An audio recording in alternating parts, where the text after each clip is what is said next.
dernier sujet me fait penser à une expérience personnelle que j'ai eue. Une jeune fille trans, donc qui était en train de faire sa transition.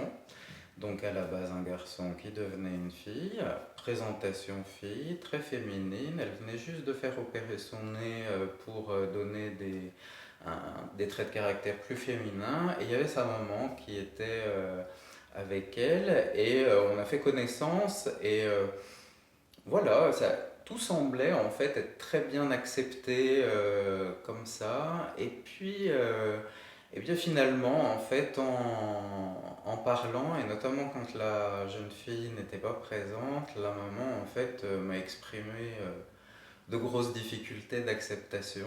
Bien sûr, bien sûr. C'est alors juste déjà, Olivier, on ne dit pas la jeune fille ou elle devenait jeune fille parce qu'en fait on est né comme ça. Donc, on dit D'accord. faire la transition. Donc en fait on ne devient pas. En fait moi je me suis toujours à 4 ans je voulais des robes et la plupart des personnes trans, vraiment l'immense majorité, euh, l'identité ça se construit en 3 et 5 ans à peu près. Et donc après, c'est juste une question d'acceptation et de peur de s'accepter à cause du regard de la société. Et pour revenir à votre question sur l'acceptation par les parents, c'est totalement normal que des parents aient des difficultés. Parce que, ben, d'abord, les parents, leur rôle, c'est de protéger leur enfant. Et donc, quand un enfant jeune, même moins jeune, hein, même à 50 ans, dire à ses parents je vais changer de genre, évidemment, nos parents se reprojettent comme quand on était tout petit et se disent mon Dieu, il ou elle va se mettre à risque.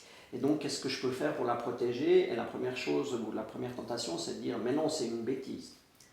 Euh, et ça, c'est une première chose. La deuxième chose, qui est aussi assez difficile et qu'il faut expliquer à la fois aux personnes trans et à la fois aux parents, c'est que la personne trans, quand elle fait son coming out, ou quand elle annonce, qu'elle parle de son questionnement de genre, quand elle en parle, c'est qu'en général, c'est déjà assez clair dans sa tête. Ça veut dire qu'il y a eu toute une réflexion en amont, souvent un combat contre les peurs d'annoncer, de se faire juger, de se faire railler, de se faire mettre de côté par sa famille, ses amis, éventuellement ses collègues si on est déjà dans un emploi, ou ses camarades d'école si on est à l'école. Toutes ces peurs que la personne trans a déjà surmontées pour arriver à enfin parler, euh, ça s'est fait en amont. Donc au moment où la personne en parle, elle aimerait que ça avance. J'ai pris mon courage à deux mains, donc maintenant il faut que ça avance. Et en face, voilà, les personnes qui entendent ça, c'est là que ça commence. Oui, eux n'ont pas fait le chemin Ils encore. n'ont pas encore fait le chemin. Donc, la première chose dont ils ont besoin, c'est du temps. C'est du temps pour réaliser, pour accepter, pour se remettre en question, etc. Et ces différences de temps ou d'appréciation du temps à venir, c'est-à-dire un qui aimerait que ça aille le plus vite possible et l'autre qui aimerait que ça aille le plus lentement possible, ça peut créer vraiment des tensions. Et c'est vraiment le rôle à la fois qu'on essaie de faire dans une association comme Épicène et que les quelques psychologues qui sont un peu formés sur les questions de transidentité essayent de faire aussi, c'est d'accompagner cette discrépance, cette différence de temps pour qu'il n'y ait pas de rupture. Parce que quand il y a une rupture et qu'il n'y a plus le soutien du milieu familial, la transition se passe vraiment, vraiment beaucoup moins bien. Et plus les personnes concernées sont jeunes, plus le soutien familial est essentiel. Et ça, c'est vraiment important. Et donc, c'est important que les parents, par exemple, puissent parler entre eux de ce sentiment de mais ça va trop vite, etc. Ce qui est important aussi de dire aux parents, c'est qu'ils ont un enfant, ça reste leur enfant. Après, si l'enfant a été genré féminin ou masculin, souvent ça a généré chez les parents des projections. Et la douleur, c'est l'abandon de ces projections, c'est pas l'abandon de l'enfant. Et il faut arriver à leur expliquer ça et à leur faire comprendre que finalement, effectivement, ils ont un chemin à faire, c'est sûr. Hein. Nous, on dit aussi aux jeunes trans, ou aux moins jeunes trans, Votre milieu, vos amis, votre famille, elle fait aussi une transition. Donc laissez-leur aussi du temps. Mais en même temps, on dit aux autres, vous faites une transition et vous devez faire ce chemin. Parce que si vous ne voulez pas le faire, j'ai une maman qui m'a dit, je lui ai demandé pourquoi son mari ne venait pas. Et puis elle m'a dit, ah mais mon mari m'a dit, je vais prendre des prénoms fictifs, si Julie devient Julien, ça sera l'échec de ma vie. Je lui ai dit, eh ben, effectivement, il faudrait déjà lui expliquer que ce n'est pas sa vie, mais c'est la vie de votre enfant. Et que là, son échec, lui, c'est l'échec de ses projections, de ce qu'il avait imaginé pour sa fille, que sa fille ferait, etc. Et puis que tout d'un coup, il se dit, bah, ma fille ne sera plus là, mais mon enfant sera toujours là, et c'est un fils. Et finalement, s'il n'y avait pas tous ces stéréotypes de genre dans la société, ben, tous ces problèmes n'existeraient pas, ou seraient en tout cas très largement atténués. Et donc ça, là on en parle en 5 minutes, mais évidemment c'est un processus qui prend du temps. J'ai une maman qui me racontait, une maman extrêmement bienveillante qui accompagne complètement sa fille dans sa transition, et qui me disait quand sa fille avait fait vraiment beaucoup de chemin, etc., mais elle n'a pas osé en parler à ses parents, bien qu'elle se doutait bien que ses parents l'allaient accepter. Ben, en fait, sa fille partait à New York, enfin aux États-Unis pour plusieurs mois d'études. Et elle a envoyé un SMS à sa maman juste avant d'entrer dans l'avion en lui disant By the way, je te signale que je vais faire une transition pour devenir une fille, enfin pour faire ma transition vers fille. Et sa mère était en train de partir dans un congrès scientifique parce qu'elle est docteur, et elle s'est mise à pleurer, puis elle a juste répondu c'est égal, on t'aime. Mais après, elle a dû faire tout ce chemin de se dire mais qu'est-ce que ça veut dire, quels sont les risques pour mon enfant, qu'est-ce que ça veut dire pour nous, etc. Et finalement, elle a pu faire ce chemin parce qu'au départ, elle était elle était accueillante, et puis elle s'est dit de toute façon c'est mon enfant, et puis c'est mon enfant. Après, il y a des gens qui rentrent très vite dans le rapport de force. Je sais ce qui est bon pour toi, et donc je décide pour toi. Et c'est là que ça devient compliqué si on ne veut pas perdre le lien, parce que comme je l'ai dit, ce lien est vraiment essentiel. Et malheureusement, très rarement, mais ça arrive que ce lien se casse avec un ou l'autre des parents. J'aimerais aussi dire une petite chose, parce que comme vous le voyez, moi je ne suis pas une jeune trans, enfin, j'ai 5 ans, 6 ans cette année, mais quand même j'ai fait ma transition tard. C'est que les jeunes sont très ouverts entre eux, mais ce qu'on constate, et ce que je regrette moi, c'est que souvent les jeunes qui ont des parents trans, ils ne l'acceptent pas, où ils ont beaucoup plus de peine à l'accepter. Et je trouve ça dommage. Et pour l'instant, je n'ai pas identifié les raisons qui feraient qu'un jeune peut être OK avec si un de ses camarades fait une transition, mais pas si c'est un de ses parents. Et voilà. Mais c'est en fait, là, on a quand même, à l'association, on a les plus jeunes ont 15 ans, les plus âgés 67, et on se rend compte que les parents qui font une transition, c'est pas si simple que ça pour leurs enfants. Donc c'est dans les deux sens, hein. C'est pas simple pour les parents, mais c'est pas simple pour les enfants non plus dans l'autre sens. Ça me fait penser à plein de choses, et puis peut-être, enfin, voilà, c'est une hypothèse, hein, c'est pas du tout scientifique ce que je vais dire, mais c'est plus basé sur mon expérience à moi. C'est que, ayant accompagné psychologiquement des adolescents, et puis quel idéal de parents finalement, en fait, on est obligé de faire le deuil de cet idéal de parents au début de sa vie adulte. Et je me dis que c'est peut-être dans ces termes-là, ça vient déconstruire quelque chose. Et puis peut-être aussi dans la projection que ces enfants ont fait sur leurs parents en construisant leur propre identité à eux, en fait.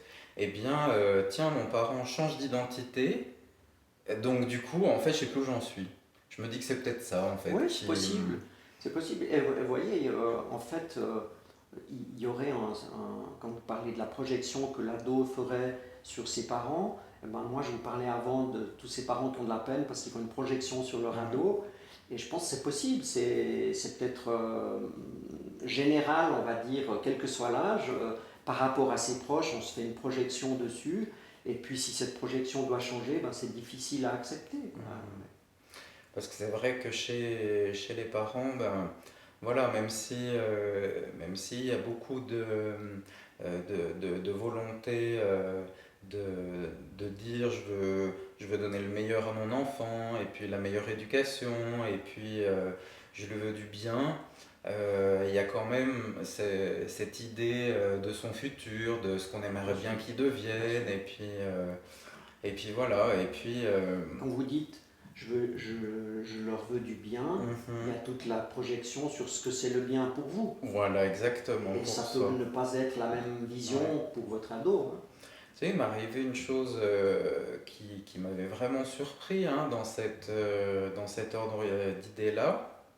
J'avais 25 ans et je travaillais comme infirmier en psychiatrie et j'avais une collègue plus âgée que moi, autour de la quarantaine, et avec qui je m'entendais extrêmement bien. Donc on se rencontrait régulièrement pour des soirées, pour des cafés, et puis j'étais jamais encore allé chez elle.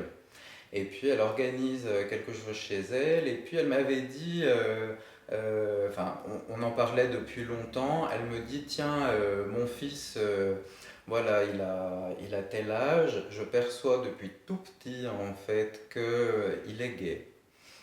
Mais je sais pas, voilà, on verra bien. Et puis elle était tellement ouverte avec moi, avec mon copain qu'elle connaissait, etc. que un jour, quand elle a fait cette invitation pour, euh, pour venir à ce souper chez elle, elle a dit ah, je sais pas s'il sera là, mais j'ai un peu peur qu'il te rencontre. Et du coup, vraiment interrogation, pourquoi? Et très spontanément, elle me dit oui, mais tu vois, s'il te connaît, eh bien, peut-être qu'il va comprendre qu'il est gay et m'en parler. Et je sais pas comment je vais réagir. Et moi, sur le moment, ça m'avait super blessé parce que je m'étais dit, en fait, c'est deux poids, deux mesures. En fait, tu m'acceptes, mais en fait, tu m'acceptes vraiment ou tu m'acceptes pas? Et puis après, j'ai compris que c'était voilà, cette idée de bah, la projection qu'on a sur son enfant. Et puis après, on avait pu aussi beaucoup échanger sur, eh bien, parce que je lui avais dit hein, ce que ça m'avait fait et tout. Et elle m'avait dit, tu sais, en fait, j'ai eu des amis homosexuels et ils en ont tellement bavé par rapport au rejet, par rapport à, que du coup je me dis, et ben automatiquement en fait si c'est vraiment ce que j'ai perçu, et ben il va entrer dans la réalité finalement, que eh bien il va rencontrer de l'opposition, de l'homophobie, et moi je lui ai dit simplement, écoute, de toute façon si c'est pas ça, ça sera autre chose, hein. Enfin, Mhm. tu peux pas le protéger de tout, et puis la vie elle est assez violente sur plein de niveaux. On n'a pas besoin d'avoir une question d'identité pour Mais c'est la question de l'acceptation, c'est vraiment au cœur des difficultés que rencontrent les personnes trans. Et ça, sans doute, de façon assez similaire aux questions, aux difficultés que rencontrent les personnes d'orientation sexuelle différente de hétérosexuelles. C'est la- en- je vais parler de la culture que je connais le mieux, la culture suisse et un peu européenne. C'est très, oui, oui, on n'a pas de problème avec ça, mais on oublie que les gens qui disent ça, on devrait chaque fois rajouter tant que ça ne me concerne pas. Mhm, mhm, Moi, je me souviens quand j'ai fait mon coming out chez mon employeur, le lendemain, un de mes très bons collègues qui était là, d'ailleurs qui est resté maintenant un bon ami avec lequel on a souvent enfin en tout cas régulièrement des échanges, m'a dit ah mais moi j'ai aucun problème, j'en ai parlé à la maison le soir même, voilà, et puis je lui dis mais t'es pas raciste? Puis il m'a dit non, non, pas du tout. Je lui ai dit, mais t'as une jeune fille de 17 ans, hein, qui, si je me souviens bien, est assez jolie, hein. Si elle revenait à la maison avec un compagnon noir, t'aurais un problème ou pas? Ah, enfin, je lui expliquerai quand même que culturellement c'est difficile, etc., etc. Je lui ai dit, tu vois, t'es pas raciste tant que c'est pas dans ta maison, quoi. Donc maintenant imagine que ta jeune et jolie fille de 17 ans te dise je vais faire une transition vers garçon. est-ce que tu serais aussi ouvert et que tu en parlerais aussi ouvertement que tu le fais là au café avec moi? Puis il m'a dit, ouais, non, alors peut-être que je me fais des illusions. J'ai dit, bah,